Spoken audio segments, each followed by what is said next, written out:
ഈ ക്രിസ്മസ് കാലങ്ങളിൽ ക്രിസ്മസ് ആഘോഷിക്കുമ്പോൾ നമ്മൾ മനസ്സിലാക്കണം ഈ ആഘോഷത്തിന്റെ യഥാർത്ഥ അർത്ഥം എന്താണെന്നുള്ളത്.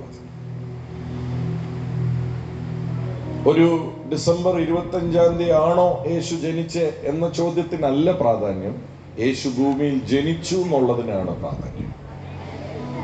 തീയതിയേക്കാൾ കൂടുതൽ നമ്മുടെ ജീവിതത്തിൽ ഈ യേശുവിന്റെ ജനനത്തിനും യേശു ഭൂമിയിൽ വന്ന് മരിച്ചു ഉയർത്തെഴുന്നേറ്റതിനും ഉള്ള പ്രാധാന്യം എൻ്റെ ജീവിതവുമായി എന്താണ് എന്നുള്ളത് നമ്മൾ മനസ്സിലാക്കുന്നതാണ് യഥാർത്ഥ ക്രിസ്മസ്. നൗ നമ്മൾ വചനത്തിനകത്തോട്ട് കടക്കുമ്പോൾ ഇന്ന് പകലും യേശു എന്ന ദാനത്തിന്റെ വലിപ്പം നമ്മൾ തിരിച്ചറിയണം. ഈ ഭൂമിയിൽ ഒരു വ്യക്തിക്ക് തിരിച്ചറിയാൻ സാധിക്കുന്ന ഏറ്റവും വലിയ കാര്യം യേശു എന്ന ദാനത്തിന്റെ വലിപ്പം തിരിച്ചറിയുന്നു. ഞാൻ വീണ്ടും പറയാം, ഇത് പറയുമ്പോൾ പലപ്പോഴും ചിന്തിക്കുന്ന നമുക്കറിയാവുന്ന യേശുവിന്റെ കയ്യിലുള്ള ദാനം തിരിച്ചറിഞ്ഞ ഒത്തിരി പേരുണ്ട്. പക്ഷെ യേശു എന്ന ദാനം തിരിച്ചറിഞ്ഞവർ ചിലരേ ഉള്ളൂ. യേശുവിന്റെ കയ്യിലുള്ള ദാനം ലഭിച്ചാൽ ഈ ഭൂമിയിലെ ചില പ്രശ്നങ്ങൾ മാറും.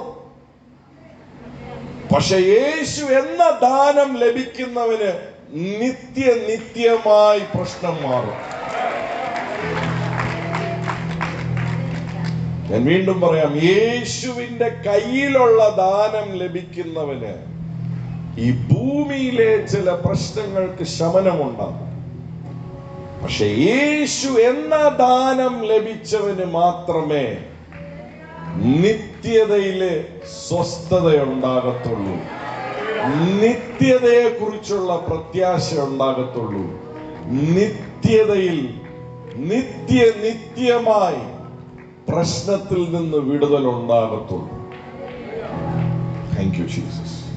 2 കൊരിന്ത്യർ 9 അധ്യായം അതിന്റെ 15 വാക്യം ഇങ്ങനെയാണ് പറയുന്നത്: thanks be unto God for his unspeakable gift. മലയാളത്തിൽ ഇങ്ങനെയാ പറയുന്നത്: പറഞ്ഞു തീരാത്ത ദാനം നിമിത്തം ദൈവത്തിന് സ്തോത്രം.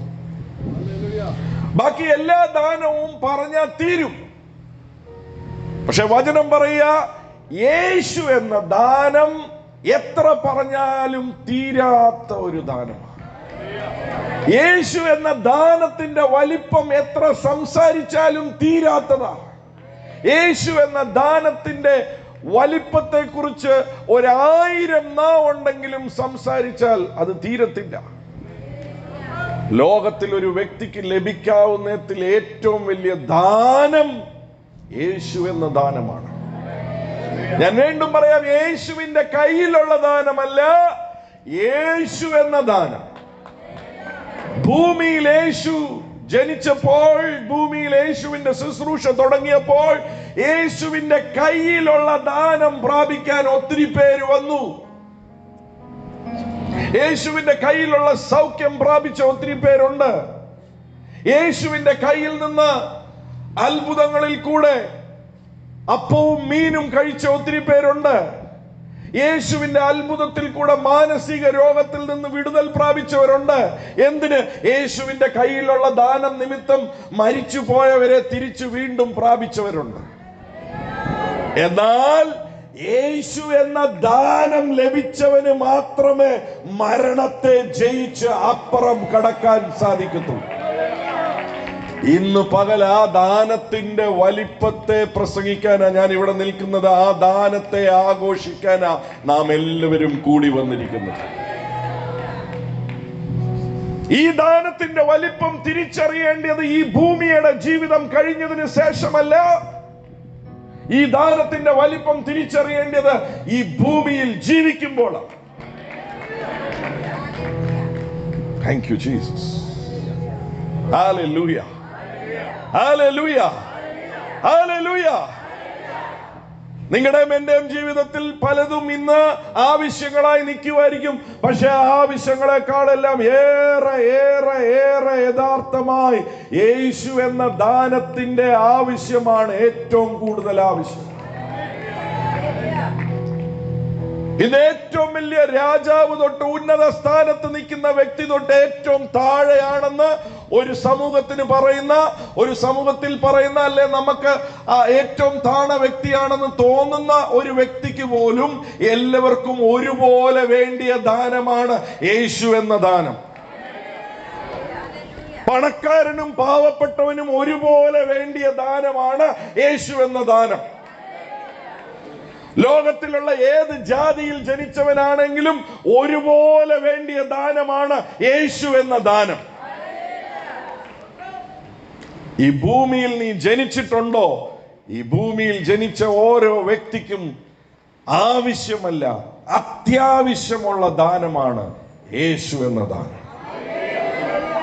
അതാണ് ജീവിതത്തിലെ ഏറ്റവും വലിയ അത്യാവശ്യം എന്ന് ഈ ഭൂമിയിൽ തിരിച്ചറിയുന്നവരാ ഭാഗ്യവാന്മാർ.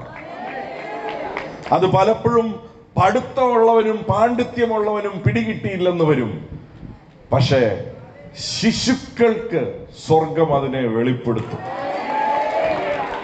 ഇന്നത് ശിശുക്കൾക്ക് വെളിപ്പെടട്ടെ എന്ന് ഞാൻ പ്രാർത്ഥിക്കുന്നു. ബുദ്ധി വെച്ച് നിനക്ക് യേശു എന്ന ദാനത്തെ അളക്കാൻ സാധിക്കത്തില്ല മക്കളെ.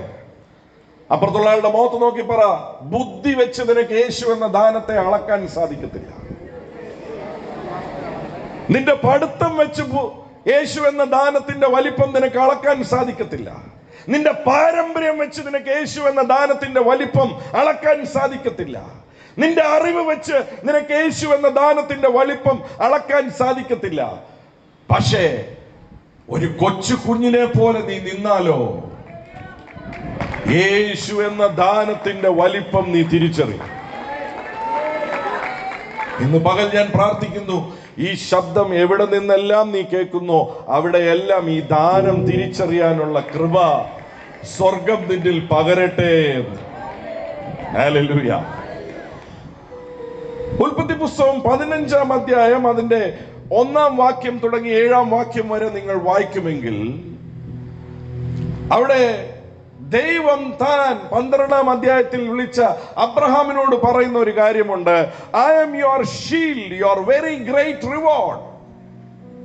അന്ന് അബ്രഹാമിന് ദൈവത്തെ വെളിപ്പെട്ട് കിട്ടിയിട്ടില്ല. യഹോവ എന്നാ വിളിക്കുന്നത്, ദൈവമേ എന്നാ വിളിക്കുന്നത്, യഹോവ എന്നാ വിളിക്കുന്നത്. അവിടെ മലയാളത്തിൽ അത് ഇങ്ങനെയാ പറയുന്നത്, ഞാൻ നിന്റെ പരിചയം നിന്റെ അതിമഹത്തായ പ്രതിഫലവും ആകുന്നു.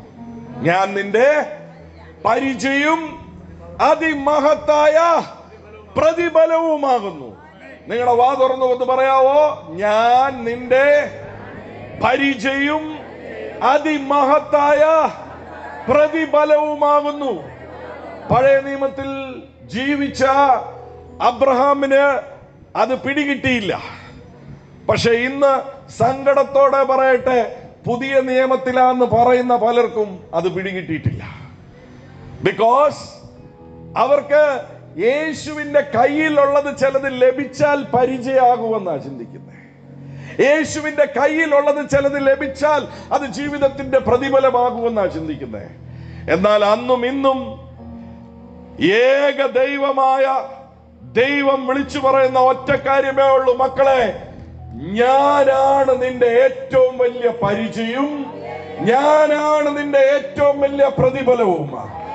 ബൈബിൾ നീ ഉൽപ്പത്തി മുതൽ വെളിപ്പാട് വരെ വായിച്ച് അരച്ചു കുടിച്ചാലും നിനക്ക് ഇത് വെളിപ്പെട്ട് കിട്ടിയില്ലെങ്കിൽ അത് വായിച്ചത് കൊണ്ട് ഒരു പ്രയോജനവുമില്ല. ഈ ഒരൊറ്റ വെളിപ്പാട് മതി. യേശു എന്ന ഭൂമിയിൽ വെളിപ്പെട്ട ദൈവമാണ് എന്റെ ഏറ്റവും വലിയ പരിചയവും എന്റെ ഏറ്റവും വലിയ പ്രതിഫലവും. പറഞ്ഞ യേശുവാണ് എന്റെ ഏറ്റവും വലിയ പരിചയവും എന്റെ ഏറ്റവും വലിയ പ്രതിഫലവും. നിങ്ങൾ അവിടെ അതിന്റെ 2-ാമത്തെ വാക്യം, ദൈവം ഇത് അബ്രഹാമിനോട് പറഞ്ഞു കഴിഞ്ഞപ്പോൾ അബ്രഹാമിന് ആദ്യം പറയാൻ വരുന്ന അടുത്ത സെന്റൻസ് ഇതാണ്, ദൈവമേ, എനിക്ക് മക്കളില്ലല്ലോ, പിന്നെ നീ എന്നാ പ്രതിഫലം കൊടുക്കുന്ന കാര്യമായി? പറയുന്നേ? നിങ്ങളുടെ ബൈബിള് വായിച്ച് നിങ്ങൾക്ക് മനസ്സിലാവും. 2-ാമത്തെ വാക്യത്തിൽ അബ്രഹാം പറയുക. നമുക്ക് ആ വാക്യം ഒന്ന് വായിക്കാം. 2-ാമത്തെ വാക്യം 15:2 വായിക്കപ്പെടുന്നു. ശ്രദ്ധിക്കുക. അതിന് അബ്രഹാം എനിക്ക് എന്ത് തരും? ഞാൻ മക്കളില്ലാത്തവനായി ഇതിലെ തേരാപ്പാര നടക്കുകയാണല്ലോ, നീ എനിക്ക് എന്നാ പ്രതിഫലം തരുമെന്നാ പറഞ്ഞേ. ഇന്ന് വിശ്വാസികൾക്കെല്ലാം പറ്റുന്ന അതേ പ്രശ്നമാണ്. യേശു നിന്റെ പ്രതിഫലമാന്ന് പറയുമ്പം യേശു എന്നാ പ്രതിഫലം തരും?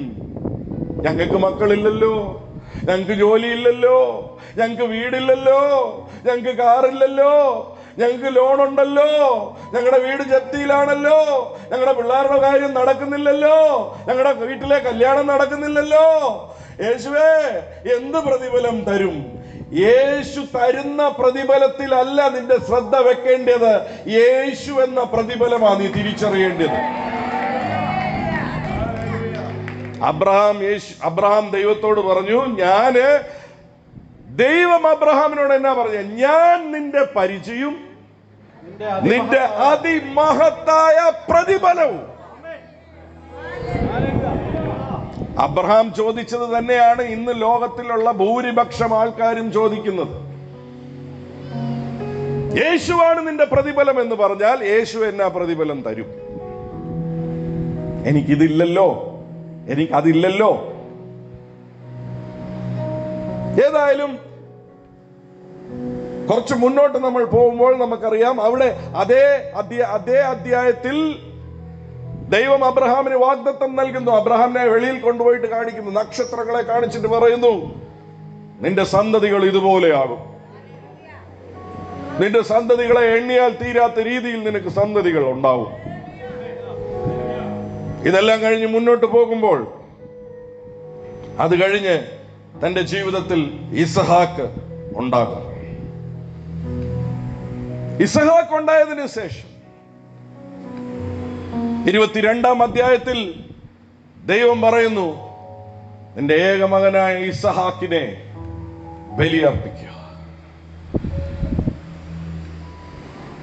ദൈവവും മനുഷ്യനും തമ്മിൽ ഒരു കരാറിലെത്തണമെങ്കിൽ അതിനൊരു ബലി വളരെ അത്യാവശ്യമാണ്. ഒരു ബലി കൂടാതെ മനുഷ്യൻ ഒരിക്കലും ദൈവത്തിന്റെ അടുക്കൽ എത്താൻ പറ്റത്തില്ല.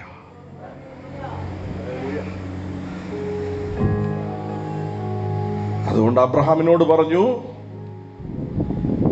നിന്റെ ഏകജാതനായ ഏക മകനായ നിനക്ക് കിട്ടിയിരിക്കുന്ന ഇസഹാക്കിനെ ബലിയർപ്പിക്കാൻ. 22-ാം അധ്യായം അതിന്റെ 8-ാം വാക്യത്തിൽ മകനെ കൂട്ടി ബലിയർപ്പിക്കാൻ പോകുന്ന അബ്രഹാമിനോട് മകൻ ചോദിക്കുന്നുണ്ടല്ലോ, അപ്പാ വിറകൊണ്ട തീയുണ്ട്, പക്ഷെ ബലി വസ്തു എവിടെ? ബലി അർപ്പിക്കാനുള്ള വസ്തു എവിടെ? ദൈവത്തെ പ്രസാദിപ്പിക്കാനുള്ള ബലി വസ്തു എവിടെ? ദൈവത്തിന്റെ ഫേവർ ലഭിക്കാനുള്ള ബലി വസ്തു എവിടെ? ദൈവത്തിന്റെ അനുഗ്രഹം ലഭിക്കാനുള്ള ബലി വസ്തു എവിടെ? ദൈവത്തിന്റെ നന്മ ലഭിക്കാനുള്ള ബലി വസ്തു എവിടെ?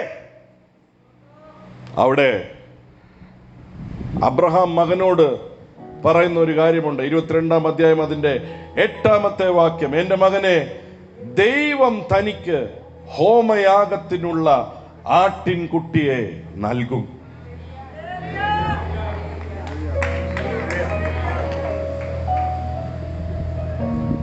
അതാണ് ക്രിസ്മസ്. അതാണ് ആഘോഷിക്കാനുള്ള കാരണം. ചില ദിവസങ്ങൾക്ക് മുൻപേ കർത്താവിന്റെ ദാസൻ PG വർഗീസ് ബ്രദർ, അദ്ദേഹം ഒരു സംഭാഷണത്തിൽ പറയുന്ന ഒരു കാര്യം കേൾക്കുവാനായിട്ട് എനിക്കിടയായി. താന് ഒരു നദി, ഗംഗാ നദി, ആ ഗംഗാ നദിയുടെ തീരത്തിൽ ഒത്തിരി പേര് നിൽക്കുന്ന കൂട്ടത്തിൽ താനും ഒരു ദിവസം നിൽക്കുകയായിരുന്നു കാലങ്ങൾക്ക് മുൻപേ. അവിടെ താൻ വളരെ ദൂരെ നിൽക്കുമ്പോൾ ആ ഗംഗാ നദിയുടെ വെള്ളം ഇങ്ങനെ അത് നോർമൽ ലെവലിനേക്കാൾ മേളിൽ ഒഴുകിക്കൊണ്ടിരിക്കുന്ന സമയമാണ്. ആ നദിയുടെ തൊട്ടരികിൽ ഒരു ഭർത്താവും ഭാര്യയും നിപ്പുണ്ട്. അവർ നദിയെ ഫേസ് ചെയ്താ നിൽക്കുന്നത്. പി ജി വർഗീസ് അങ്കിൾ പുറകിലാ നിൽക്കുന്നത്. അവരുടെ മുഖം കാണാൻ മേല, പുറകിനെ കാണാൻ പറ്റത്തുള്ളൂ. ഒരു കുഞ്ഞിനെ ആ അമ്മ മുല കൊടുത്തോണ്ടിരിക്കുക. ആ മുല കൊടുത്തോണ്ടിരിക്കുന്നു എന്നുള്ളത് പുറകിൽ നിന്ന് ആ കൈ പിടിച്ചിരിക്കുന്ന രീതി വെച്ച് അങ്കിള് തിരിച്ചറിഞ്ഞു ആ കൊച്ചിന് പാല് കൊടുത്തോണ്ടിരിക്കുക എന്ന്. ഈ പാല് കൊടുത്തോണ്ട് ഇരിക്കുന്നതിനിടയ്ക്ക് ഈ കൊച്ചിനെ ആ മനുഷ്യൻ അപ്പൻ ആ കൊച്ചിനെ എടുത്തിട്ട് അതിന്റെ തല തൊട്ട് കാല് വരെ ഉമ്മ വെക്കുക. ഉമ്മ വെച്ച് വെക്കുക. ഒത്തിരി ഉമ്മകൾ കൊടുക്കുക ആ കൊച്ചിന്. ആ ഉമ്മയെല്ലാം കൊടുത്തതിന് ശേഷം തന്റെ ഭാര്യയുടെ കയ്യിൽ കൊടുത്തു. തന്റെ ഭാര്യ ഉമ്മ കൊടുക്കുന്നു. കാല് തൊട്ട് തല വരെ ഉമ്മ കൊടുത്തിട്ടെങ്കിലും തീരുന്നില്ല. ഉമ്മ കൊടുക്കുക. ഈ ഉമ്മ കൊടുക്കൽ എന്തോ ഒരു പ്രത്യേകത ഉണ്ടല്ലോ എന്നോർത്ത് പുറകിൽ നിന്ന് താൻ ശ്രദ്ധിച്ചുകൊണ്ടിരിക്കുമ്പോൾ ഈ അപ്പൻ ആ കുഞ്ഞിനെ തിരിച്ച് അമ്മയുടെ കയ്യിൽ നിന്ന് വലിച്ചെടുത്തിട്ട് ആ നദിക്കകത്തോട്ട് ആ കൊച്ചിനെ ഇട്ടു. ഞെട്ടി. പി ജി വർഗീസ് അങ്കിൾ ഞെട്ടി. കരയിലുള്ള പലരും ഞെട്ടി. പക്ഷെ ഓടി വന്നപ്പോഴത്തേക്കിന് ആ കൊച്ചു തീർന്നു, പോയി കഴിഞ്ഞു. പി ജി വർഗീസ് അങ്കിള് ആ അപ്പനോട് ചോദിച്ചു, സാറേ അതൊരു പെങ്കൊച്ചായിരുന്നോ? അത് പെൺകുഞ്ഞായിരുന്നുകൊണ്ടാണോ നിങ്ങൾ അതിനെ ഈ നദിക്കകത്ത് കളഞ്ഞത്? അപ്പം പറഞ്ഞു, ഇല്ല, അതൊരു ആൺകുഞ്ഞായിരുന്നു. പി ജി വർഗീസ് അങ്കിൾ പിന്നെയും ചോദിച്ചു, ആ കുഞ്ഞിന് അംഗവൈകല്യം എല്ലാം ഉണ്ടായിരുന്നോ? അംഗവൈകല്യം ഉള്ളത് കൊണ്ടാണോ നിങ്ങൾ കളഞ്ഞത്? അപ്പം പറഞ്ഞു, അതിനൊരു അംഗവൈകല്യവും ഇല്ല, ആരോഗ്യമുള്ള ഒരു കൊച്ച. മൂന്നാമത് പി ജി വർഗീസ് അങ്കിൾ ചോദിച്ചു, ആ കൊച്ചിനെ വളർത്തിക്കൊണ്ട് വരാനായിട്ട് നിങ്ങൾക്ക് വരുമാന മാർഗമില്ലാത്തത് കൊണ്ടാണോ നിങ്ങൾ ആ കുഞ്ഞിനെ വെള്ളത്തിലേക്ക് എറിഞ്ഞത്? അപ്പൻ പറഞ്ഞു, ഇല്ല, എനിക്ക് ആ കൊച്ചിനെ വളർത്താനുള്ള വരുമാന മാർഗമുണ്ട്. പിന്നെ എന്തുകൊണ്ട് നിങ്ങൾ ആ കുഞ്ഞിനെ വെള്ളത്തിൽ എറിഞ്ഞു?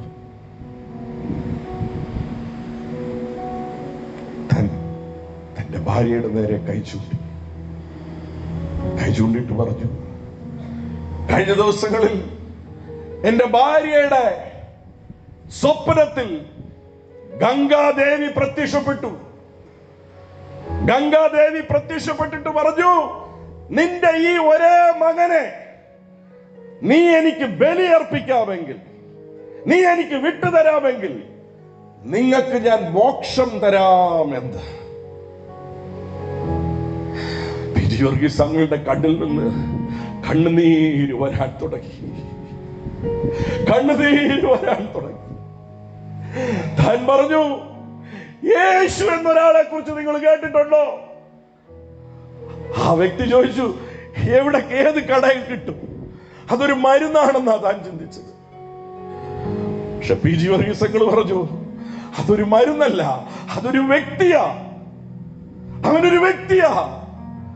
പക്ഷേ അവൻ നിനക്ക് വേണ്ടി ദാനമായി ഈ ഭൂമിയിൽ ഇറങ്ങി വന്ന് നിന്റെ മകനെ ബലിയർപ്പിക്കുന്നതിന് പകരം അവൻ ബലിയായി തീർന്ന സത്യമാണ് രക്ഷയുടെ സുവിശേഷം.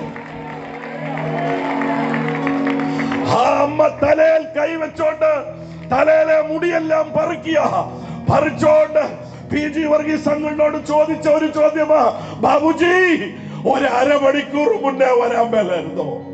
ഒരു അരമണിക്കൂറിന് മുന്നേ വന്ന് ഞങ്ങളോട് ഈ സത്യം പറയുന്നതായിരുന്നു.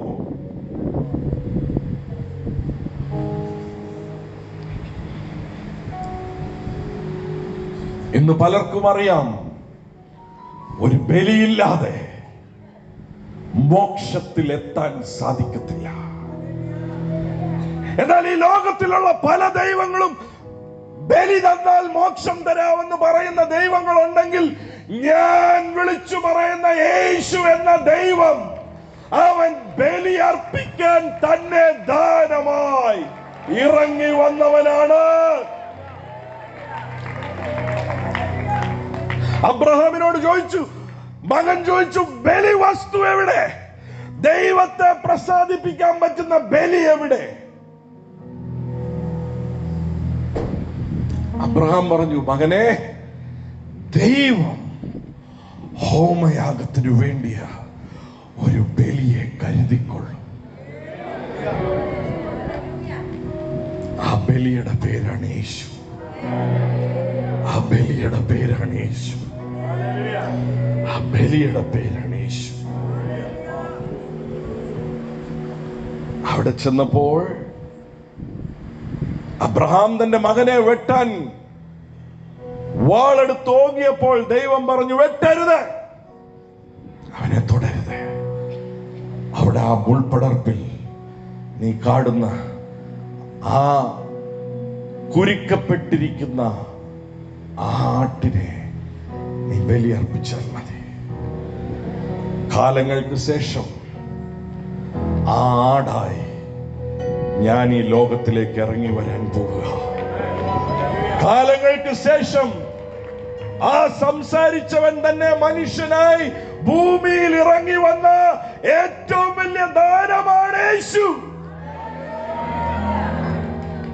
യേശു എന്ന ദാനം കൊല്ലപ്പെട്ടത് നിന്റെ മക്കൾ നശിക്കാതെ ഇരിക്കാനും നീ നശിക്കാതെ ഇരിക്കാനുമാ. യേശു എന്ന ദാനം ഒടിക്കപ്പെട്ടത് നീ ഒടിക്കപ്പെടാതെ ഇരിക്കാൻ വേണ്ടിയാ. യേശു എന്ന ദാനം ചിത്രവതയിൽ കൂടെ പോയത്, വേദനയിൽ കൂടെ പോയത്, നീ ആ വേദന അനുഭവിക്കാതെ ഇരിക്കാനാ. ബാക്കിയുള്ള ദൈവങ്ങളെല്ലാം ബലി തന്നാൽ ഞാൻ മോക്ഷം തരാമെന്ന് പറയുമെങ്കിൽ, ക്രിസ്മസിന്റെ സന്ദേശം ഇതാണ്. ദൈവം മനുഷ്യനായി ഭൂമിയിൽ ഇറങ്ങി വന്നിട്ട് പറഞ്ഞു, ഞാൻ നിന്റെ ബലി വസ്തുവായി തീരാം. എന്നിൽ വിശ്വസിച്ചാൽ നിന്നെ ഞാൻ സ്വർഗത്തിൽ കൊണ്ട് എത്തിക്കാം. ആ ബലിയുടെ വില തിരിച്ചറിയുന്ന ആരെങ്കിലും ഉണ്ടെങ്കിൽ ഒന്ന് ആർത്തു വിളിച്ച് ഓ ഹല്ലേലൂയ പറഞ്ഞാട്ടെ. ബാബുജി, ഒരു അരമണിക്കൂർ മുമ്പേ വരരുതായിരുന്നു. ബാബുജി, ഒരു അരമണിക്കൂർ മുന്നേ ഈ സത്യം പറയരുതായിരുന്നു.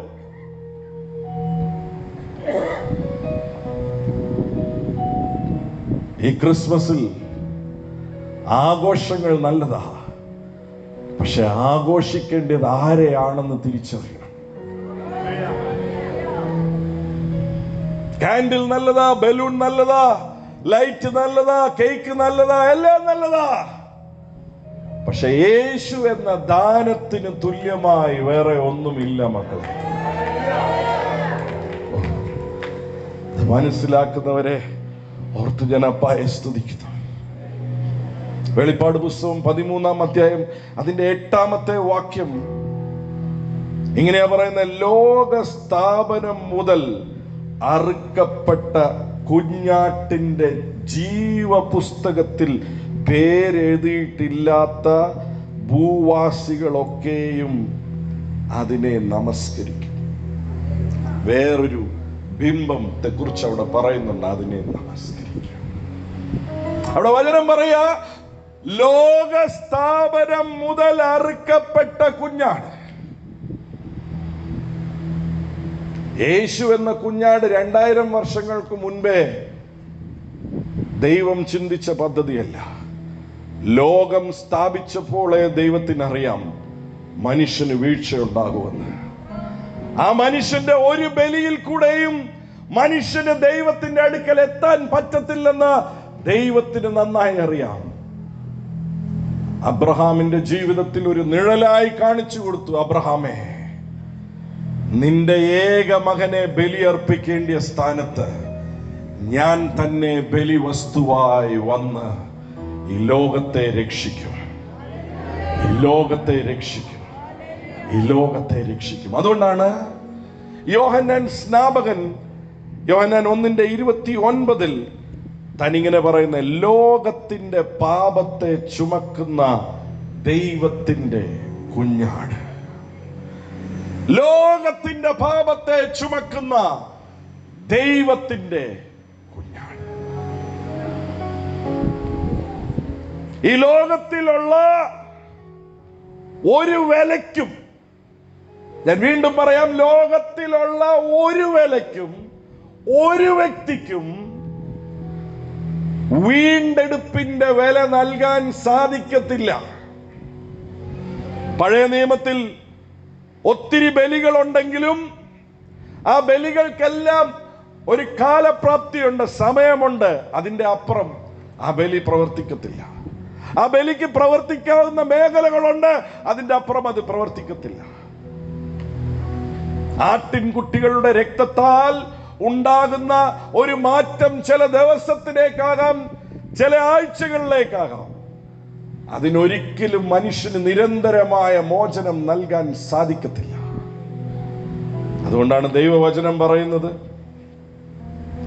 1 പത്രോസ് അതിന്റെ 1-ാം അധ്യായം അതിന്റെ 18ഉം 19ഉം വാക്യങ്ങൾ നമുക്കൊന്ന് വായിക്കാം. 1 പത്രോസ് അതിന്റെ 1-ാം അധ്യായം അതിന്റെ 18ഉം 19ഉം വാക്യങ്ങൾ നമുക്ക് വായിക്കാം. വ്യർത്ഥവും പിതൃപാരമ്പര്യവുമായുള്ള നിങ്ങളുടെ നടപ്പിൽ നിന്ന് നിങ്ങളെ വീണ്ടെടുത്തിരിക്കുന്നത് പൊന്ന് വെള്ളി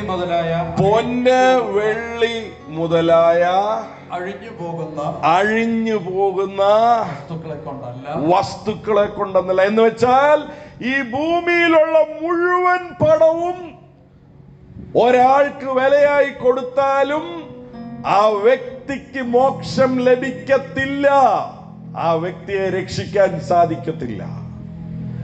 ഈ ഭൂമിയിലുള്ള മുഴുവൻ പണവും ഒരാൾക്ക് കൊടുത്താലും ഒരു വ്യക്തിക്ക് നിത്യജീവൻ ലഭിക്കത്തില്ല.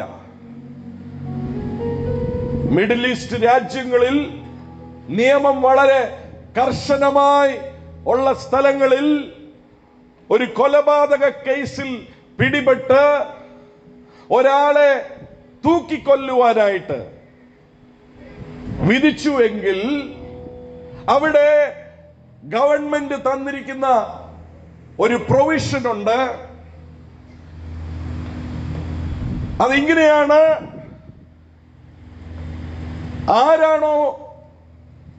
ആരാണോ കൊല ചെയ്യപ്പെട്ടത് ആ കുടുംബത്തിൽ അതിന്റെ ഏറ്റവും അടുത്ത വ്യക്തി, ഭർത്താവോ ഭാര്യയോ മക്കളോ അപ്പനമ്മമാരോ, അവര് ഏറ്റവും അടുത്ത ബന്ധത്തിൽ നിൽക്കുന്നവര് ഈ വ്യക്തിയോട് ക്ഷമിക്കുമെങ്കിൽ ആ വ്യക്തിയെ വെറുതെ വിടും. പക്ഷെ അതിനൊരു കരാറുണ്ട്, അതിനൊരു തുക നിശ്ചയിക്കും.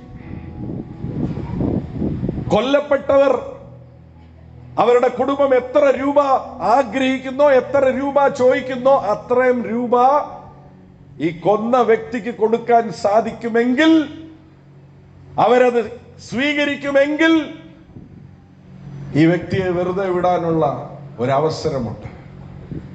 അതിന്റെ പേരാണ് ബ്ലഡ് മണി. രക്തമാണ് കൊടുക്കേണ്ടത്, രക്തത്തിലുള്ള ജീവനാണ് അതിന് തുല്യമായി എടുക്കപ്പെടേണ്ടത്. പക്ഷെ ഗവൺമെന്റ് തീരുമാനിച്ചു, രക്തത്തിന് പകരം അല്പം പണം കൊടുത്താൽ ഭൂമിയിലെ കോടതിക്ക് ഒരു നിയമമുണ്ട്, അവരെ ഭൂമിയിൽ ജീവിക്കാൻ അനുവദിക്കാൻ ആ കുടുംബത്തിന് രക്ഷ നൽകാൻ സാധിക്കും. പക്ഷെ സ്വർഗത്തിന്റെ കോടതിക്ക് മുന്നിൽ ഒരു വ്യക്തിക്കും തന്റെ പാപത്തിന്റെ മോചനമായി എത്ര പണം കൊടുത്താലും അതിന് വിമോചനം നൽകപ്പെടത്തില്ല. സ്വർഗത്തിലെ കോടതി എഴുതിയ വിധിയാണ്, രക്തം ചിന്തിയിട്ടല്ലാതെ പാപത്തിന് വിമോചനമില്ല എന്ന് ദൈവം എഴുതിയ തന്റെ വിധിയെ തന്നെ നിവർത്തിക്കുവാൻ ബലിവസ്തുവായി അവൻ ഇറങ്ങി വന്നതാണ് ക്രിസ്മസ്. ബലിവസ്തുവായി അവൻ ഭൂമിയിൽ ദാനമായി ഇറങ്ങി വന്നതാണ്. Hallelujah, hallelujah. അതുകൊണ്ടാണ് യേശു പറഞ്ഞത്, ഒരുവൻ ഈ ലോകം മുഴുവൻ ആദായമാക്കിയിട്ട് അവന്റെ ആത്മാവിനെ നഷ്ടമാക്കിയാൽ അവന്റെ ആത്മാവിന് പകരം അവൻ എന്ത് നൽകുമെന്ന് യേശു ചോദിച്ചു. എന്ന് വെച്ചാൽ, ഈ ലോകം മുഴുവൻ നീ ആദായപ്പെടുത്തി നിന്റെ പോക്കറ്റിൽ വെച്ചിട്ടുണ്ടെങ്കിലും മരണം എന്ന വാതിൽ കഴിഞ്ഞ് നീ അപ്പുറത്ത് ചെല്ലുമ്പോൾ നിന്റെ കയ്യിലുള്ള മുഴുവൻ പണവും എടുത്തു കൊടുത്താലും ആ മോക്ഷത്തിനകത്ത് നിനക്ക് കടക്കാൻ സാധിക്കത്തില്ല മോനെ. ആ മോക്ഷത്തിനകത്ത് കടക്കാൻ സാധിക്കത്തില്ല മോളെ. വചനം പറയുക, ഈ പൊന്നുകൊണ്ടോ, അഴിഞ്ഞു പോകുന്ന പൊന്നുകൊണ്ടോ പൊരുളുകൊണ്ടോ അല്ല, വായിക്കപ്പെടുന്നു, ശ്രദ്ധിക്കുക. പൊന്ന് വെള്ളി മുതലായ അഴിഞ്ഞു പോകുന്ന വസ്തുക്കളെ കൊണ്ടല്ല, അല്ല, ക്രിസ്തു എന്ന നിർദോഷവും നിഷ്കളങ്കവുമായ കുഞ്ഞാടിന്റെ വിലയേറിയ രക്തം കൊണ്ടത്രേ എന്ന് നിങ്ങൾ അറിയുന്നുവല്ലോ. നിങ്ങൾ രക്ഷിക്കപ്പെട്ടത്, രക്ഷിക്കപ്പെടാൻ സാധിക്കുന്നത് അഴിഞ്ഞു പോകുന്ന പൊന്നിനോ പൊരുളിനോ നിന്നെ രക്ഷിക്കാൻ സാധിക്കത്തില്ല. ക്രിസ്തു എന്ന നിർദോഷമായ നിഷ്കളങ്കമായ രക്തത്താൽ കഴുകപ്പെടാത്ത ഒരു വ്യക്തിക്കും സ്വർഗത്തിലെത്താൻ സാധിക്കത്തില്ല.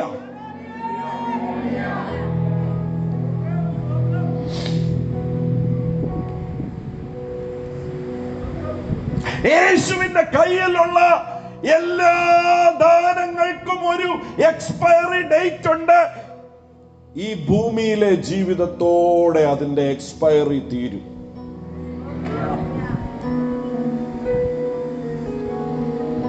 പക്ഷേ യേശു നൽകുന്ന രക്ഷയ്ക്ക്, യേശു നൽകുന്ന ആത്മാവിന്റെ വീണ്ടെടുപ്പിന് നിത്യമായി നിന്നെ ജീവിപ്പിക്കും.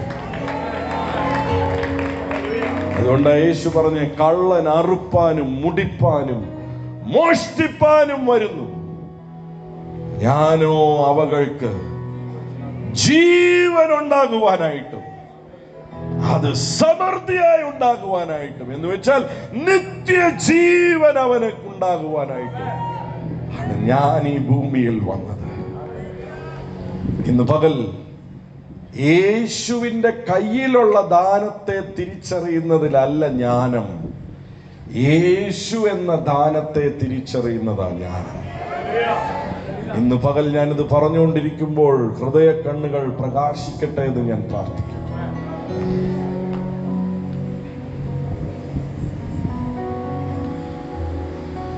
ഈ ഭൂമിയിൽ യേശു നടന്നപ്പോൾ യേശുവിനെ തൊട്ടവരും യേശു തൊട്ടവരും എല്ലാം സൗഖ്യമായി. യേശുവിന്റെ പ്രഭാഷണം കേൾക്കാൻ വന്നവർ യേശുവിന്റെ പ്രഭാഷണം കേട്ടു, യേശു ചെയ്ത അത്ഭുതങ്ങൾ കണ്ടു. 5 അപ്പവും 2 മീനും വർദ്ധിച്ചപ്പോൾ വയറു നിറയെ അപ്പവും മീൻകറിയും കഴിച്ചു. പക്ഷേ അവരുടെ ജീവിതത്തിൽ ഒന്നും നടക്കാത്തത് യേശു എങ്ങനെയുള്ളവനാണെന്ന് കാണാൻ മരത്തെ കയറിയ ഒരുത്തന്റെ ജീവിതത്തിൽ നടന്നു. യേശുവിന്റെ കയ്യിലുള്ള ദാനം ലഭിക്കാൻ വന്നവനല്ല അവൻ. യേശു എന്ന ദാനം എങ്ങനെയുള്ളതാണെന്ന് കാണാൻ വന്നവനാ അവൻ. ബാക്കി കാണാൻ വന്നവർ എല്ലാം യേശുവിന്റെ കയ്യിലുള്ള ദാനവുമായി പോയി.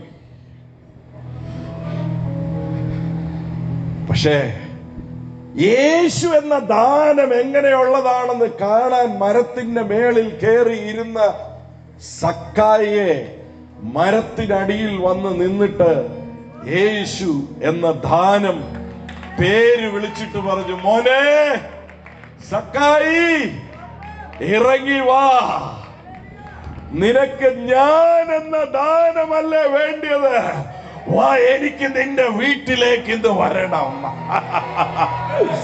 ഓ, ബാക്കിയുള്ളവരെല്ലാം യേശുവിന്റെ കയ്യിലുള്ള ദാനം മേടിച്ചിട്ടുണ്ട് വീട്ടിൽ പോയി. പക്ഷെ സക്കായി സന്തോഷത്തോടെ മരത്തിൽ നിന്ന് ഇറങ്ങി വന്ന് യേശു എന്ന ദാനവുമായി വീട്ടിൽ പോയി.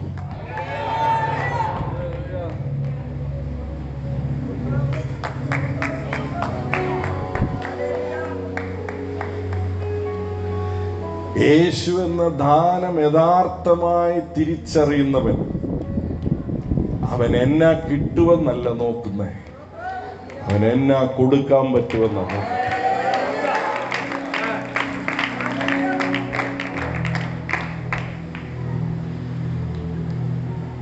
യേശു എന്ന ദാനം വീട്ടിലേക്ക് വന്നു. യേശു എന്ന ദാനം പറഞ്ഞു, മോനെ, ബാക്കിയുള്ളവരെല്ലാം എന്റെ പോക്കറ്റിൽ ഇരിക്കുന്ന കണ്ടാ വന്നേ, പക്ഷെ നീ എന്നെ കാണാനാ വന്നേ. ഞാൻ എന്ന ദാനമല്ലേ നിനക്ക് വേണ്ടിയേ, വാ.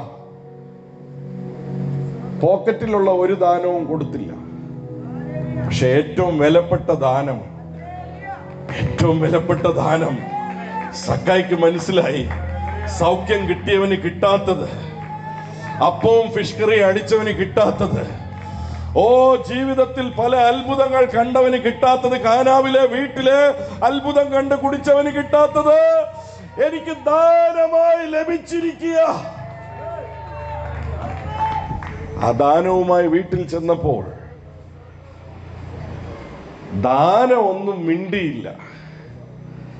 പക്ഷെ ദാനത്തെ വീട്ടിലോട്ട് കൊണ്ടുപോയപ്പോൾ തന്നെ ആള് മാറി.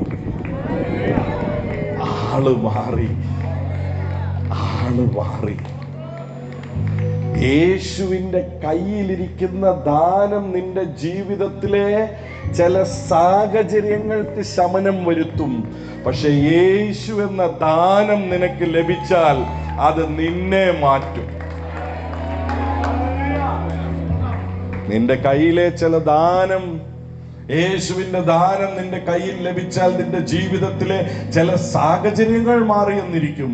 പക്ഷെ യേശു എന്ന ദാനം നിനക്ക് ലഭിച്ചാൽ നിന്നെ അത് മാറ്റും. സക്കായി പറഞ്ഞു, ഞാൻ ആരോടെങ്കിലും തെറ്റിച്ച് മേടിച്ചിട്ടുണ്ടെങ്കിൽ 4 മടങ്ങ് തിരികെ തരാം, എന്റെ വസ്തുവകകളിൽ പകുതി ഞാൻ തരാം. ദാനം എഴുന്നേറ്റ് നിന്നിട്ട് പറഞ്ഞു, ഇന്ന് ഈ വീട്ടിന് രക്ഷ വന്നിരിക്കുന്നു. ഇന്ന് ഞാൻ പ്രാർത്ഥിക്കുക, യേശു എന്ന ദാനത്തെ വീട്ടിൽ കൊണ്ടുപോകുന്നവനാ ജ്ഞാനി. യേശു എന്ന ദാനത്തെ ഉള്ളിൽ പാർപ്പിക്കുന്നവനാ ജ്ഞാനി.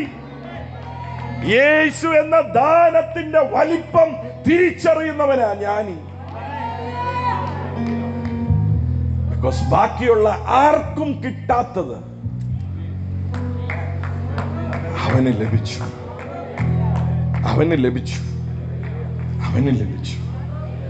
Hallelujah, hallelujah.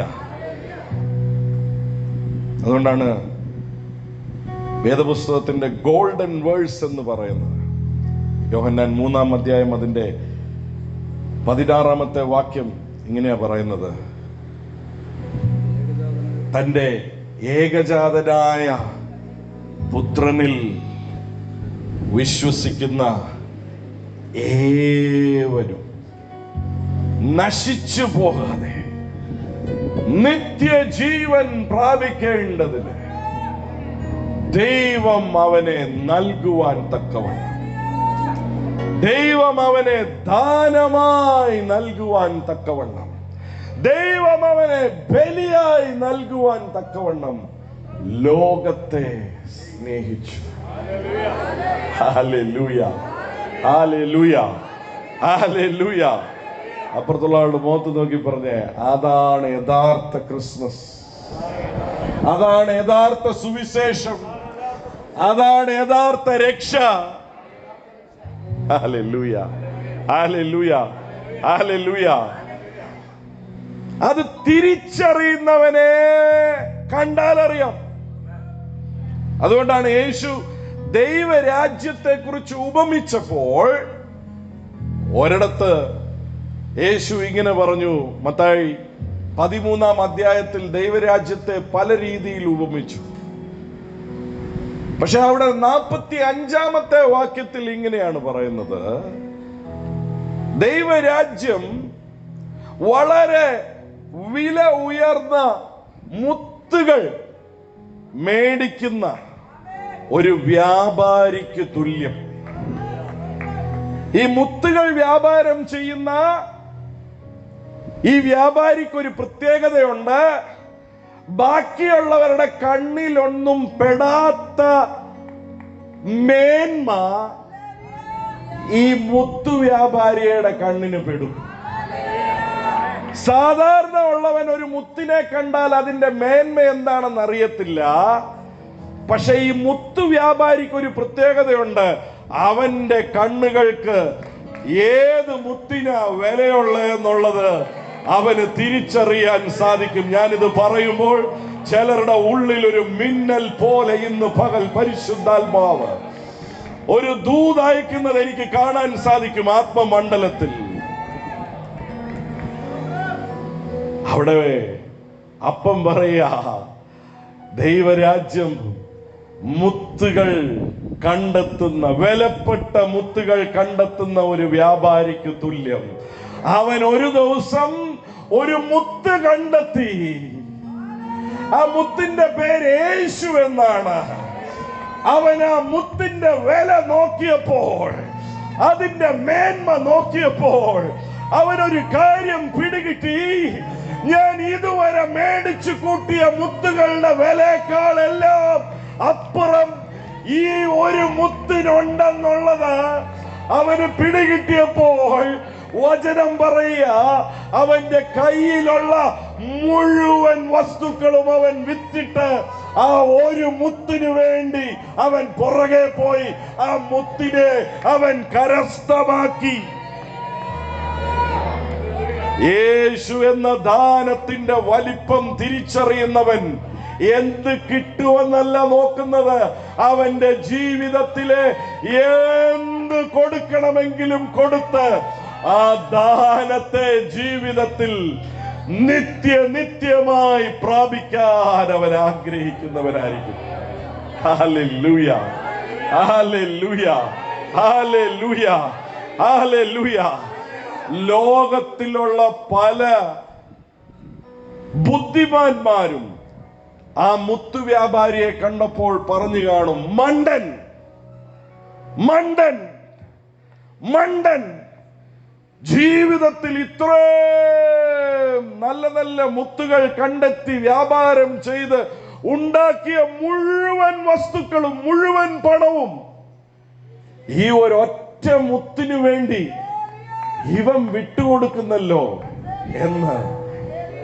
പക്ഷേ ആ മുത്തിന്റെ വലിപ്പം കണ്ടെത്തിയ വ്യാപാരിക്കറിയാം, മോനെ, നിന്റെ കയ്യിലിരിക്കുന്ന മുത്തെല്ലാം കുറച്ചു ദിവസം കഴിയുമ്പം വിലയില്ലാത്തതായി മാറും.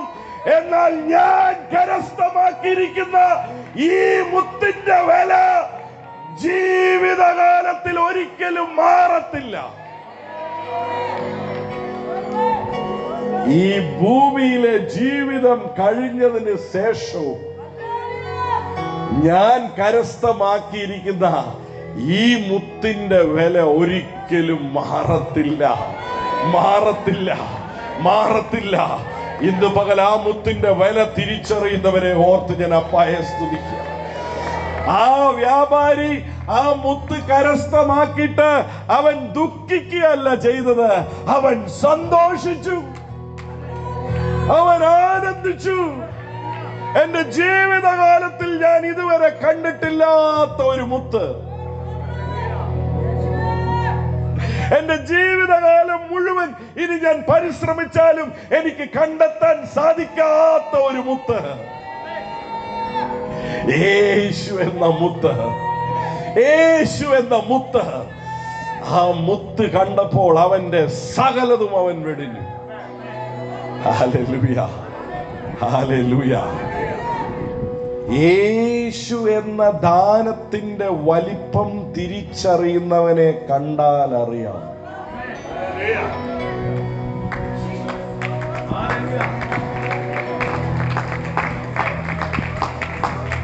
Hallelujah, hallelujah, hallelujah. എല്ലാവരും ചാടി ദൈവസന്നിധിയിലേക്ക് നിൽക്കാം. കാല് മേലാത്തവരുണ്ടെങ്കിൽ ഇരിക്കാം, പ്രായമായവർക്ക് ഇരിക്കാം, അല്ലാത്തവർക്ക് ദൈവസന്നിധിയിലേക്ക് നിൽക്കാം. എത്ര പേർക്ക് മനസ്സിലാകുന്നുണ്ട് യേശു എന്ന ദാനത്തിന്റെ വലിപ്പം? യേശുവിന്റെ കയ്യിലുള്ള ദാനത്തിന്റെ വലിപ്പമല്ല, യേശു എന്ന ദാനത്തിന്റെ വലിപ്പം. ഈ ക്രിസ്മസ് കാലഘട്ടങ്ങളിൽ ഇന്ന് നമ്മൾ യേശുവിനെ ആഘോഷിക്കുമ്പോൾ മനസ്സിലാക്കേണ്ട ഒരു കാര്യമുണ്ട്. ക്രിസ്മസ് ആഘോഷിക്കുമ്പോൾ യേശുവാണ് ആഘോഷത്തിന്റെ സെന്റർ. യേശു തന്നതല്ല ആഘോഷത്തിന്റെ സെന്റർ. യേശുവിന്റെ കയ്യിൽ നിന്ന് ലഭിച്ച ദാനമല്ല, യേശു എന്ന ദാനം ലഭിച്ചതാണ് ആഘോഷത്തിന്റെ കാരണം. ഇന്ന് നമ്മളിവിടെ കൂടിയിരിക്കുന്നതും യേശു എന്ന ദാനത്തെ ആഘോഷിക്കാനാണ്. ഹല്ലേലൂയ. പഠിത്തമുള്ള പലർക്കും ഇത് തിരിച്ചറിയത്തില്ല, കഴിവുള്ള പലർക്കും ഇത് തിരിച്ചറിയത്തില്ല. അതുകൊണ്ട് അപ്പം പറഞ്ഞേ, പിതാവേ, ഇത് നീ ശിശുക്കൾക്ക് വെളിപ്പെടുത്തിയല്ലോ. ഒരു കുഞ്ഞിന്റെ മനസ്സുള്ളവന് യേശു എന്ന ദാനത്തിന്റെ വലിപ്പം തിരിച്ചറിയും. Hallelujah, hallelujah. ഒരു ബോട്ടിൽ 3 യാത്രക്കാര് കേറി. ബോട്ട് ഓടിക്കുന്ന ആൾക്ക് പഠിത്തമില്ലാത്തവനാ, അവനൊന്നും അറിയത്തില്ല. കേറിയവര് 3 പേരും സയന്റിസ്റ്റുമാരാണ്.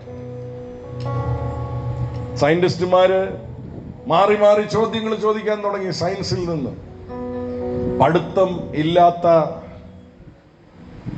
ബോട്ട് ഓടിക്കുന്ന മനുഷ്യൻ പറഞ്ഞു, നിങ്ങൾ പറയുന്ന ഒന്നും എനിക്കറിയത്തില്ല, നിങ്ങൾ പറയുന്ന ഒന്നും എനിക്കറിയത്തില്ല. അപ്പൊ ആദ്യം ഒരു സയന്റിസ്റ്റ് പറഞ്ഞു, നീ 25 വർഷം നഷ്ടപ്പെടുത്തി, ഇതുപോലും നിനക്ക് അറിയത്തില്ല.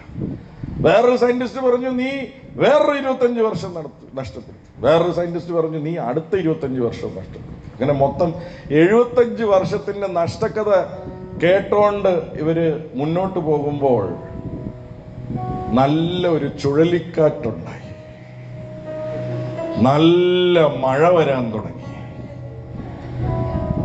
കടൽ ഇളകാൻ തുടങ്ങി. പഠിത്തവും അറിവും ഇല്ലാത്ത ബോട്ട് ഓടിക്കുന്നവൻ സയന്റിസ്റ്റുമാരെ നോക്കിയിട്ട് ചോദിച്ചു, സാറുമാരെ, നീന്താൻ അറിയാവോ? സയന്റിസ്റ്റുമാര് പറഞ്ഞു, അയ്യോ, ഞങ്ങൾക്ക് നീന്താൻ അറിയത്തില്ല. പഠിത്തവും അറിവും ഇല്ലാതെ അവരുടെ എല്ലാ കളിയാക്കും കേട്ട പടകോടിക്കുന്നവൻ പറഞ്ഞു, അങ്ങനെയാണെങ്കിൽ നിങ്ങളുടെ ആയുസ് മുഴുവൻ നഷ്ടപ്പെട്ടു, ഇപ്പം നിങ്ങൾ തീരാൻ പോവുക. പക്ഷെ എനിക്ക് നീന്താൻ അറിയാവുന്നത് കൊണ്ട് ഞാൻ ഇതിൽ നിന്ന് രക്ഷപ്പെടും.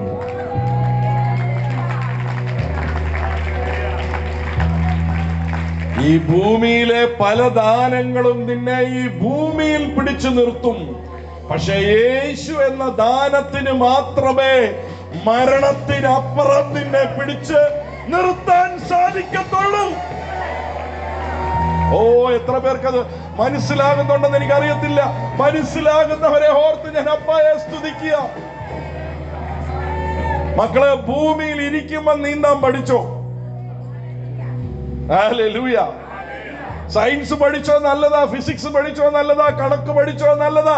പക്ഷേ മോനെ, യേശു എന്ന ദാനത്തെ മറന്നു പോകരുതേ. യേശു എന്ന ദാനം ലഭിച്ചിട്ടില്ലെങ്കിൽ ജീവിതം ശൂന്യം. Hallelujah, hallelujah, hallelujah.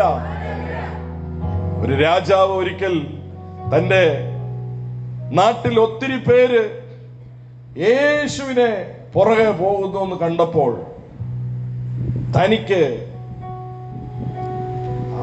അവരുടെ വിശ്വാസത്തെ പരീക്ഷിക്കണമെന്ന് തോന്നി. അപ്പോൾ താൻ പറഞ്ഞു, അങ്ങനെയുള്ള ചിലരോട് വർത്താനം പറയണം.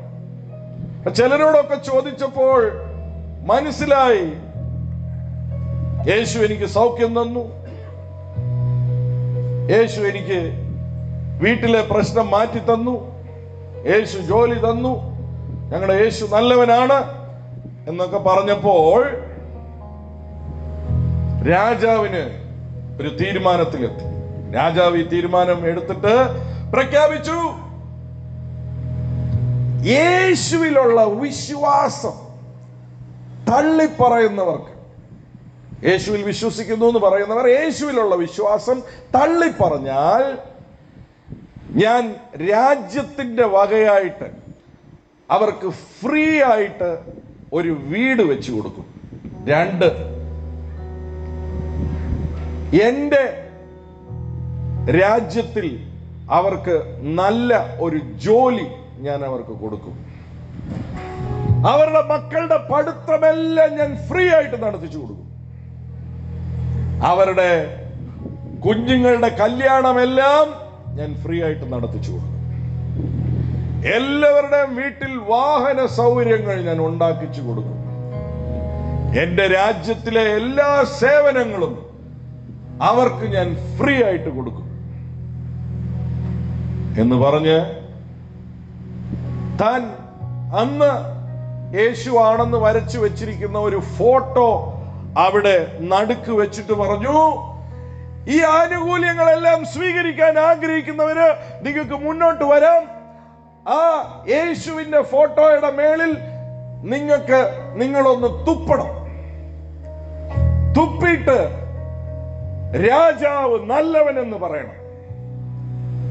എന്നിട്ട് നിങ്ങൾ വന്നു കഴിയുമ്പോൾ ഈ ആനുകൂല്യങ്ങളെല്ലാം ഞാൻ നിങ്ങൾക്ക് തരാമെന്ന് പറഞ്ഞു.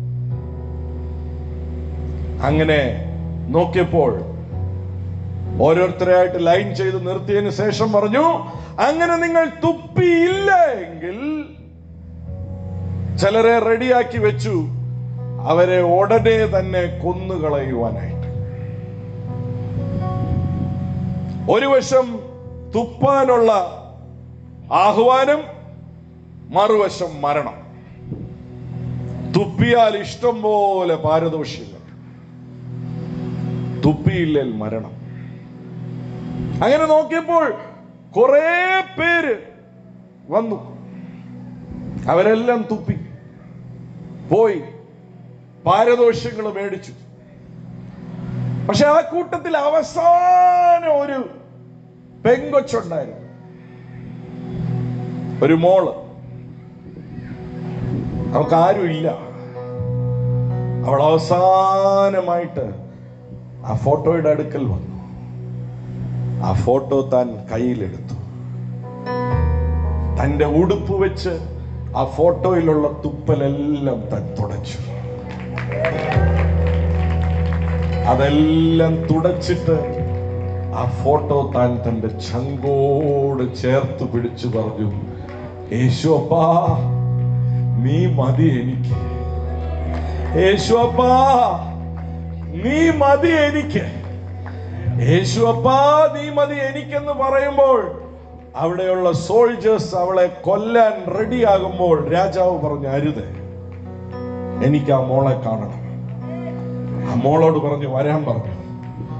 ആ മോൾ ആ ഫോട്ടോയുമായിട്ട് വന്നു, രാജാവിന്റെ മുന്നിൽ വന്ന് നിന്നു. രാജാവ് ചോദിച്ചു, മോളെ ഞാൻ ഇത്രയും എല്ലാം ദാനങ്ങൾ നൽകാമെന്ന് പറഞ്ഞല്ലോ, എന്നിട്ട് മോൾ എന്തുകൊണ്ടാ ഈ ദാനമെല്ലാം ഉപേക്ഷിച്ച് ഈ യേശുവപ്പ എനിക്ക് മതിയെന്ന് മോള് പറഞ്ഞത്? മോളുടെ ജീവൻ അപകടത്തിലല്ലേ? മോടെ ജീവൻ പോകത്തില്ലായിരുന്നോ ഇപ്പോ?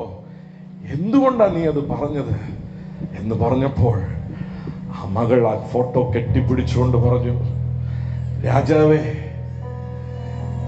നീ തരാമെന്ന് പറഞ്ഞ എല്ലാ ദാനവും എന്റെ യേശുവപ്പ നിനക്ക് തന്ന ദാനമാണ്.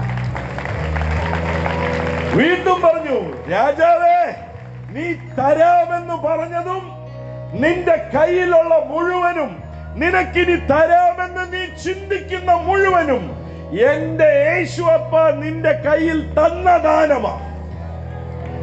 എന്നാൽ എന്റെ യേശുവപ്പ എന്ന ദാനമില്ലാതെ ആ സ്വർഗരാജ്യത്തിൽ ആർക്കും കടക്കാൻ സാധിക്കത്തില്ല. അതുകൊണ്ട് എനിക്ക് നിന്റെ ദാനമല്ല വലുത്, നിന്റെ ഈ മുഴുവൻ ദാനത്തെ നൽകാൻ സാധിക്കുന്നവനും എന്നെ നിത്യതയിൽ പ്രവേശിക്കാൻ ശക്തിയുള്ളവനുമായ എന്റെ യേശുവപ്പ മതി എനിക്ക്. രാജാവ് എഴുന്നേറ്റ് മുട്ടെ കുത്തിയിട്ട് പറഞ്ഞു, യേശു മതി എനിക്ക്, യേശു മതി എനിക്ക്, യേശു മതി എനിക്ക്. എന്നെ കേൾക്കുന്ന പ്രിയപ്പെട്ടവരെ, ഈ ഭൂമിയിലുള്ള എല്ലാ ദാനങ്ങളും അവന്റെ അടുക്കൽ നിന്ന് വന്നതാ. വചനം പറയുന്നു, എല്ലാ നല്ല ദാനങ്ങളും സ്വർഗസ്ഥനായ പിതാവിന്റെ അടുക്കൽ നിന്ന് വരുന്നതാ. ആ ദാനത്തിന് എല്ലാം എക്സ്പയറി ഈ ഭൂമിയോടെ തീരും. പക്ഷേ യേശു എന്ന ദാനം,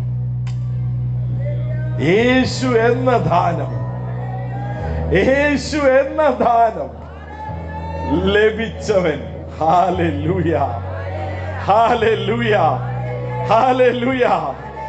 ലൂക്കോസ് 15 മൂത്ത മകനോട് അപ്പൻ പോയിട്ട് പറഞ്ഞു, മകനെ, നീ എന്റെ കൂടെ എപ്പോഴും ഉണ്ട്, എനിക്കുള്ളതെല്ലാം നിനക്കുള്ളതാ. യേശു എന്ന ദാനം ലഭിച്ചവന് തിരിച്ചറിയേണ്ട ഏറ്റവും വലിയ സത്യം, യേശു എന്ന ദാനം നിനക്ക് ലഭിച്ചതിന്റെ അറിവ് നിനക്കുണ്ടെങ്കിൽ യേശുവിനുള്ള മുഴുവനും നിനക്കുള്ളതാ. പക്ഷെ യേശുവിന്റെ കയ്യിലുള്ള ദാനമാണ് ശ്രദ്ധയെങ്കിൽ യേശു എന്ന ദാനത്തിന്റെ വലിപ്പം തിരിച്ചറിയാതെ പോകും. ആഘോഷിക്കണം ക്രിസ്മസിൽ. എന്തിനെ ആഘോഷിക്കണമെന്നറിയാവോ? യേശു തന്ന ദാനത്തെ അല്ല, യേശു എന്ന ദാനത്തെ. നമ്മൾ ആ പാട്ട് വീണ്ടും പാടാൻ പോവാ. യേശു തന്ന ദാനത്തെ അല്ല. എത്ര പേർക്ക് മനസ്സിലാവുന്നുണ്ട്? എത്ര പേർക്ക് മനസ്സിലാകുന്നുണ്ട്? അബ്രഹാമിന്റെ മകന് പകരമായി ഒരാടിനെ ഒരുക്കിയവൻ, തോസുട്ടിയുടെ ബലിവസ്തുവായി. രക്ഷ എന്ന് വെച്ചാൽ എന്താണെന്നറിയാവോ? രക്ഷ എന്ന് വെച്ചാൽ എന്താണെന്നറിയാവോ? ഈ മരണം കഴിയുമ്പോൾ ഇതിന്റെ അപ്പുറം രണ്ട് ശക്തികൾ നിനക്ക് നേരെ വരും. ഒന്ന് നരകവും നരകത്തിന്റെ ശക്തികളും ദുഷ്ടപിശാചും, മറുവശത്ത് ദൈവദൂതന്മാരും. രണ്ടുപേരും വന്ന് നിൽക്കുമ്പോൾ അവര് നോക്കുന്ന ഒറ്റ കാര്യമേ ഉള്ളൂ, യേശുവിന്റെ കയ്യിലുള്ള ദാനം ലഭിച്ചവനാണോ നീ എന്നല്ല നോക്കാൻ പോകുന്നേ, യേശു എന്ന ദാനം നീ ലഭിച്ചവനാണോ.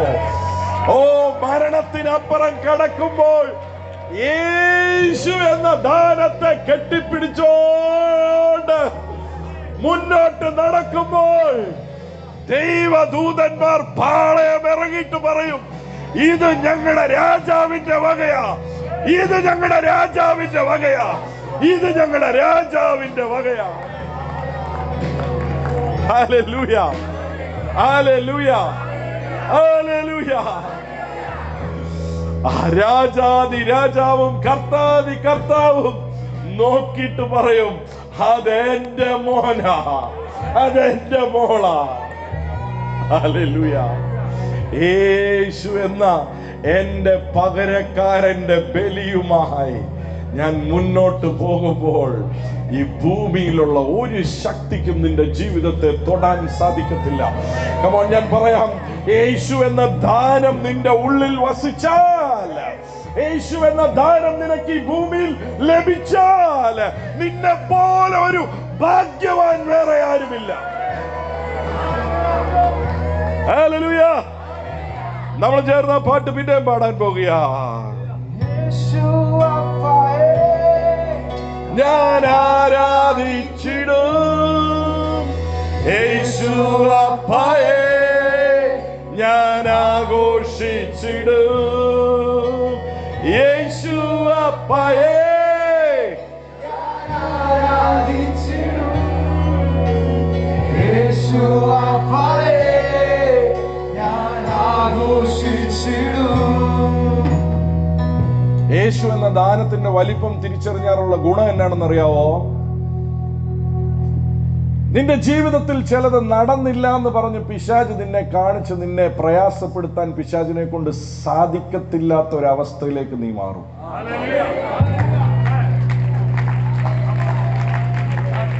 ബിക്കോസ് നിന്റെ ഉള്ളിലുള്ള ദാനത്തിന്റെ കീഴിലാണ് സകല പ്രപഞ്ചവുമായിരിക്കുന്ന എന്നുള്ളത് നീ എപ്പോൾ തിരിച്ചറിയുവോ?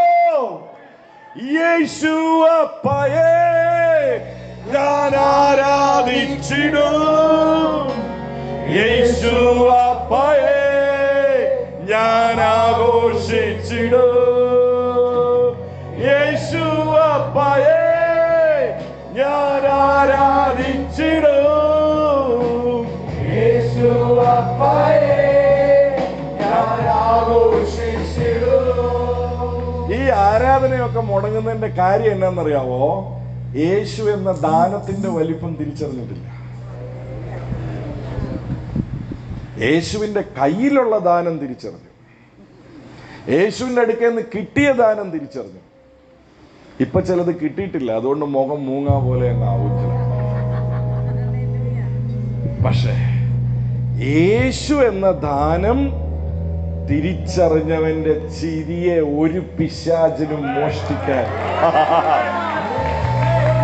യേശു അപ്പായേ, ഞാൻ ആരാധിച്ചിടും യേശു അപ്പായേ, ഞാൻ ആഘോഷിച്ചിടും യേശു അപ്പായേ, ഞാൻ ആരാധിച്ചിടും യേശു അപ്പായേ, ഞാൻ ആഘോഷിച്ചിടും. പിശാച് കാണിക്കുന്ന ഏത് കാര്യവും യേശു എന്ന ദാനത്തിന്റെ കാൽക്കീഴില.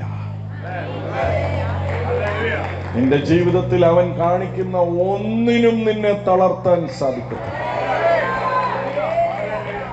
മരണമെന്ന് പിശാച് കാണിച്ച് പേടിച്ചോണ്ടിരുന്നതിനെയും യേശു എന്ന ദാനം ജയിച്ചിട്ട് പറഞ്ഞു, മക്കളെ, മരണത്തെയും പാതാളത്തെയും ഞാൻ ജയിച്ചു, അതിന്റെ താക്കോൽ എന്റെ കയ്യിലായി ഇപ്പം. എന്ന് വെച്ചാൽ നിന്നെ എന്റെ കയ്യിൽ നിന്ന് ഒന്നിനും പറിച്ചെടുക്കാൻ സാധിക്കത്തില്ല. അത് തിരിച്ചറിയുന്ന ഒരു മകൻ പാടും, യേശു അപ്പായേ,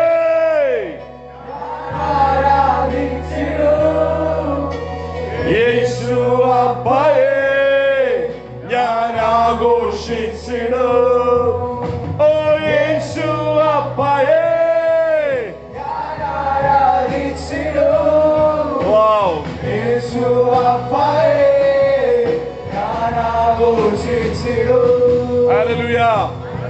നമ്മൾ ആ പാട്ട് വീണ്ടും ഒന്നുകൂടെ അതിന്റെ ആരംഭം തൊട്ട് പാടാൻ പോവാ. അപ്പുറത്തുള്ളവരോട് പറഞ്ഞേ, നമുക്ക് വരുവിൻ, നമുക്ക് അവനെ ഒന്ന് ഉയർത്തിടാം, വരുവിൻ, നമുക്ക് അവനെ ഒന്ന് പുകഴ്ത്തിടാം. വരുവിൻ, നാം ഉയർത്തിടാം, വരുവിൻ, നാം പുകഴ്ത്തിടാം, വരുവിൻ, നാം ഉയർത്തിടാം, വരുവിൻ, നാം പുകഴ്ത്തിടാം. യേശു രാജാവിനെ, യേശു രാജാവിനെ നാം ആരാധിച്ചിടാം, യേശു രാജാവിനെ നാം ആഘോഷിച്ചിടാം.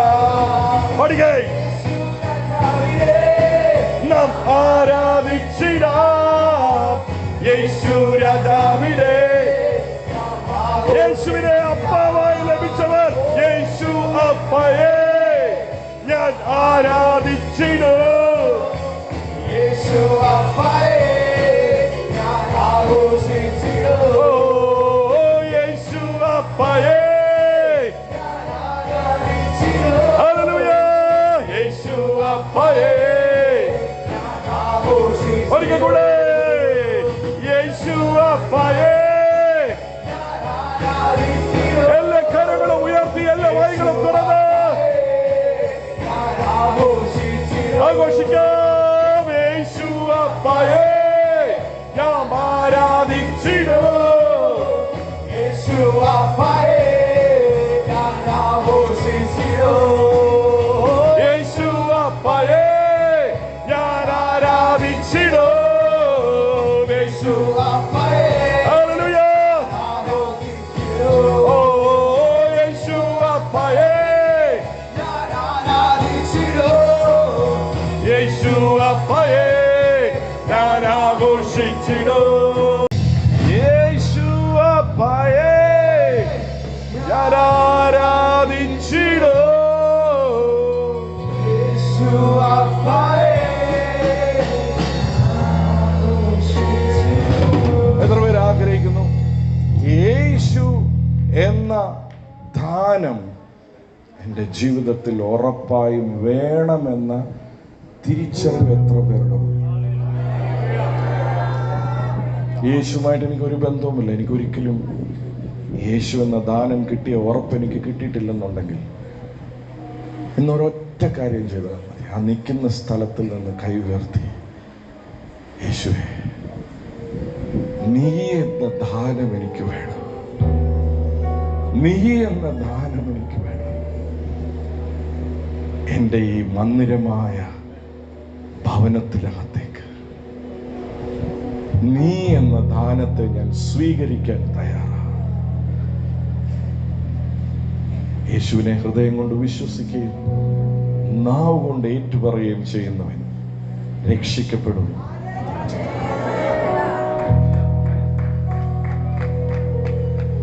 ഈ ദാനത്തെ, യേശു എന്ന ദാനത്തെ ഒരു വ്യക്തി ഹൃദയത്തിലേക്ക് സ്വീകരിക്കുമ്പോൾ വചനം പറയുന്നു, അവൻ മരണത്തിൽ നിന്ന് മാറി ജീവനിലേക്ക് പ്രവേശിക്കും. പകൽ നമ്മൾ പ്രാർത്ഥിക്കാൻ പോവുക. എല്ലാ കരങ്ങളും ഉയർത്തിക്കും. അങ്ങനെ ആഗ്രഹിക്കുന്നവർ കരമുയർത്തി നിങ്ങൾ പ്രാർത്ഥിച്ചു. എനിക്ക് യേശുവിനെ ലഭിച്ചതാ, പക്ഷെ എങ്കിലും യേശു എന്ന ദാനത്തിന്റെ വലിപ്പം എൻ്റെ ഉള്ളിൽ തിരിച്ചറിയുന്ന ഒരു പകലായി ഈ പകലാകണമേ എന്ന് ആഗ്രഹിക്കുന്നവരും കൈ ഉയർത്തി പ്രാർത്ഥിച്ചു. ഇന്ന് എനിക്കുണ്ടാകുന്ന ഒരു എൻകൗണ്ടർ എൻ്റെ ജീവിതത്തിൽ ഒരിക്കലും ഇനി ഈ യേശു എന്ന ദാനത്തിന്റെ വലിപ്പം മറന്നു പോകാൻ ഇടവരാത്ത രീതിയിൽ. അതുകൊണ്ട് ആ വചനം പറയുന്നത്, പറഞ്ഞറിയിക്കാൻ പറ്റാത്ത ദാനത്തിനായി സ്തോത്രം. It cannot be spoken.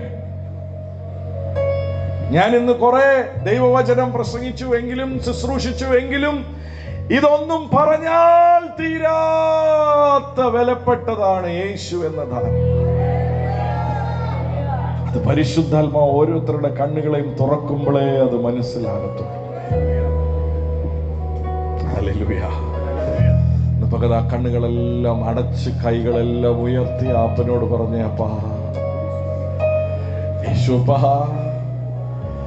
നീ മാത്രം മതി എനിക്ക്, നീ മാത്രം മതി എനിക്ക്. ആ കുഞ്ഞു പറഞ്ഞു, നീ മാത്രം മതി എനിക്ക് യേശുപ്പാ, നീ മാത്രം മതി എനിക്ക്. ആ വായു തുറന്ന് കൈകൾ ഉയർത്തി ഒന്ന് പറഞ്ഞു, യേശുപ്പാ യേശുപ്പാ യേശുപ്പാ യേശുപ്പാ നീ മാത്രം മതി എനിക്ക്. തോസുട്ടിക്ക് നീ മാത്രം മതിയപ്പാ.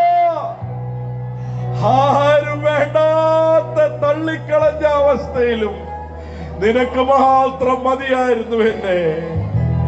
എന്നെ ചുറ്റി എത്ര കോടി ജനങ്ങൾ നിന്നാലും യേശുപ്പാ എനിക്ക് നിന്നെ മാത്രം മതിയപ്പാ, എനിക്ക് നിന്നെ മാത്രം മതി.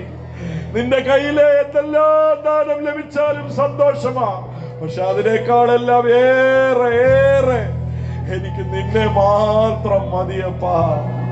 നിന്നെ മാത്രം മതിയപ്പാ. നിന്നെ മാത്രം മതിയപ്പാ.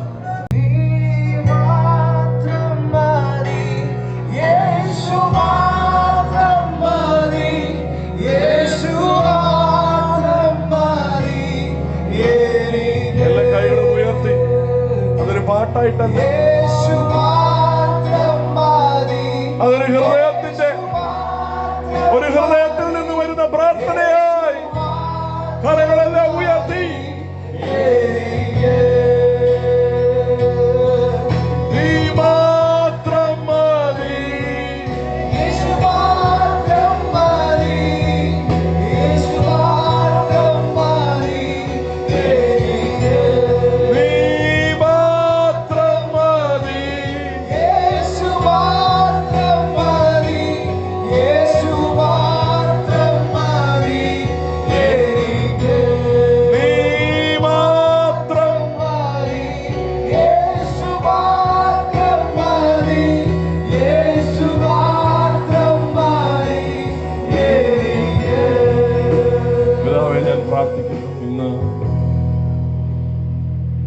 ഇന്ന് ഞങ്ങൾ വന്നിരിക്കുന്നത് തന്നെ അങ്ങയെ ആഘോഷിക്കുവാനായിട്ട്. ഞങ്ങളുടെ ജീവിതത്തിൽ ആഘോഷിക്കാനുള്ള ഏറ്റവും വലിയ ദാനം അങ്ങ് തന്നെയാണപ്പാ. അങ്ങ് തന്നെയാണപ്പാ. അങ്ങേക്കാൾ വിലപ്പെട്ട ഒരു ദാനം ഞങ്ങളുടെ ജീവിതത്തിൽ ഇല്ല എന്നുള്ളത് തിരിച്ചറിയുവാൻ പരിശുദ്ധാത്മാവേ എന്റെ ഈ ശബ്ദ പരിമിതിയിൽ നിൽക്കുന്ന ഓരോരുത്തരെയും അങ്ങ് സഹായിക്കണമേ എന്ന് പ്രാർത്ഥിക്കുന്നു.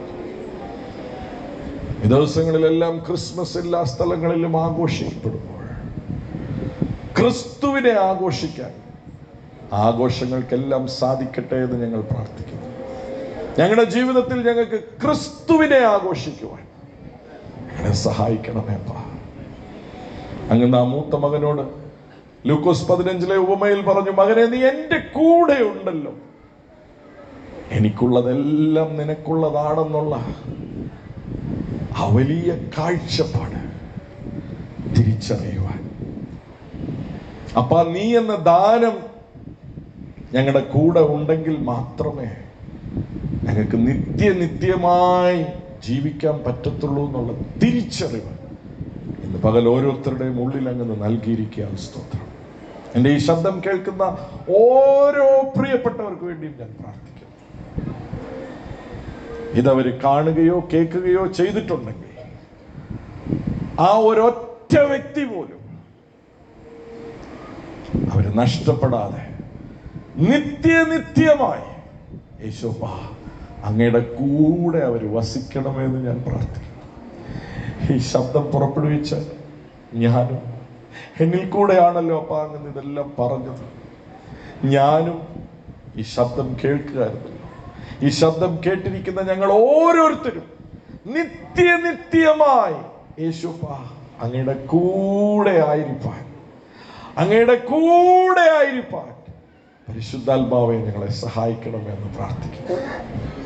ഓരോരുത്തരെയും അങ്ങയുടെ രക്തത്താൽ കഴുകി മുദ്രയിട്ട് അങ്ങേക്ക് വേണ്ടി ഒരു അനുഗ്രഹിക്കപ്പെട്ട ജീവിതം ഈ ഭൂമിയിൽ ജയകരമായി ജീവിച്ച് അപ്പാ അങ്ങയുടെ ഹൃദയത്തെ സന്തോഷിപ്പിക്കുന്ന ഒരു ജീവിതം ജീവിച്ച്